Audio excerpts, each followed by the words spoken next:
this New Year style? Yeah, let's do it. 8, 7, 6, 5, 4, 3, 2, 1. Who is it? Oh!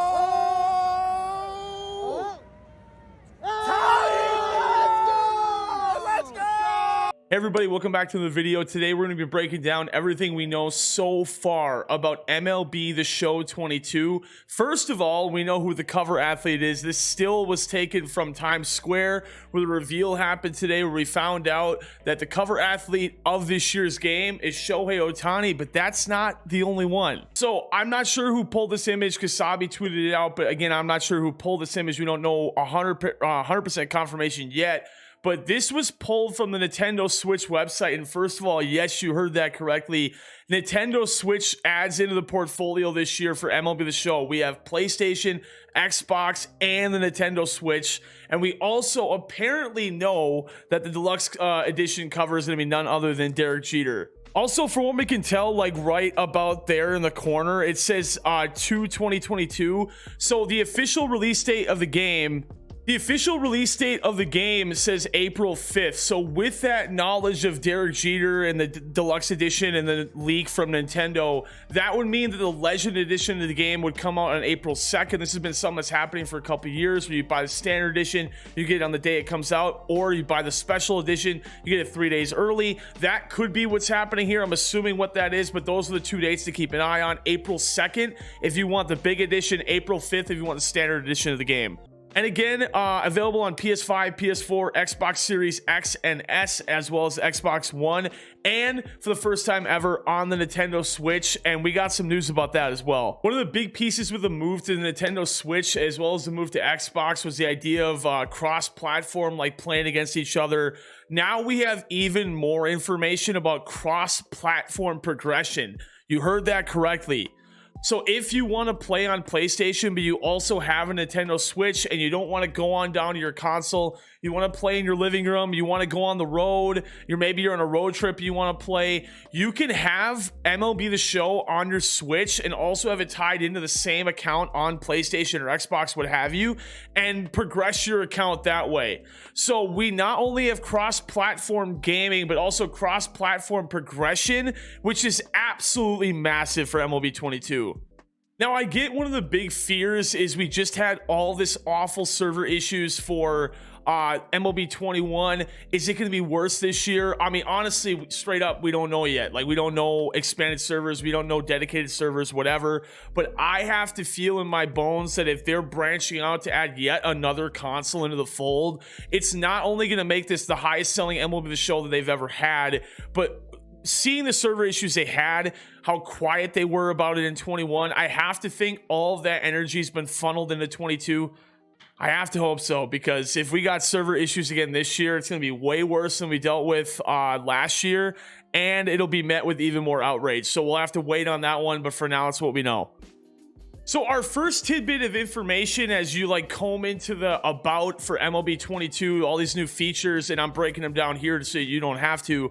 But Daddy Demu went to the web page and saw this bit of text that says tailor your experience with game type, our gameplay styles, and 2 new difficulty settings. So does that mean that we're only gonna have 2 difficulties in next year's game? Does that mean on top of rookie, veteran, all-star, Hall of Fame, and legend that we're adding 2 more on top of that? That off the top of my head is 7 different difficulties in the game. I mean, that sounds crazy. So I have to imagine they're holding it down a little bit. We'll find out, obviously, but that's gonna be something to keep an eye on. When we get more information, I'll let you know.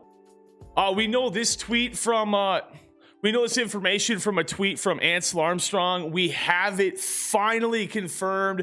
This is something that I'm super excited about. Like, one of my biggest wants for this year was, I love playing at creative stadiums, but I don't like one of my favorite parts of the game is the aesthetic of the background with the sunset or whatever. Now we have it confirmed that night games will be with your creative stadium next year with even more upgrades. We're yet to know those upgrades yet, but they're promising 4K resolution, 60 FPS, all that stuff kind of already knew, but night games in custom stadiums is sick. I can't wait for that.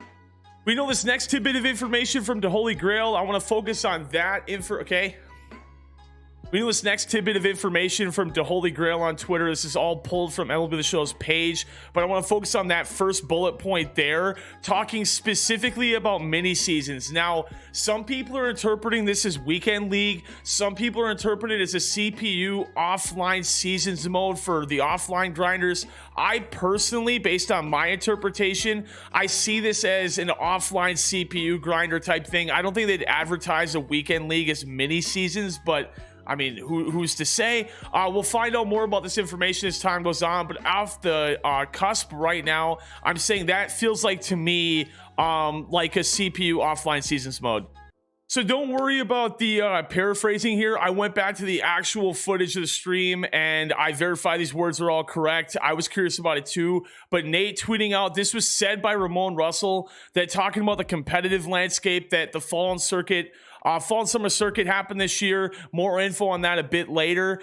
We're going to find out more about the comp scene. As you guys know, I commentated the early qualifiers for the fall and summer circuit, as well as day one of the Dynasty Invitational last year. I look forward to commentating more tournaments. I don't even know anything about it yet. So once I find out, I'll be sure to let you guys know. But for everybody itching to get into the competitive landscape, that's some news about that there's more to come soon. I hope that means more tournaments, bigger prize pool, more games. Like, the more the merrier, man. I hope it's also more accessible, because 8 hours on a Saturday ain't that fun.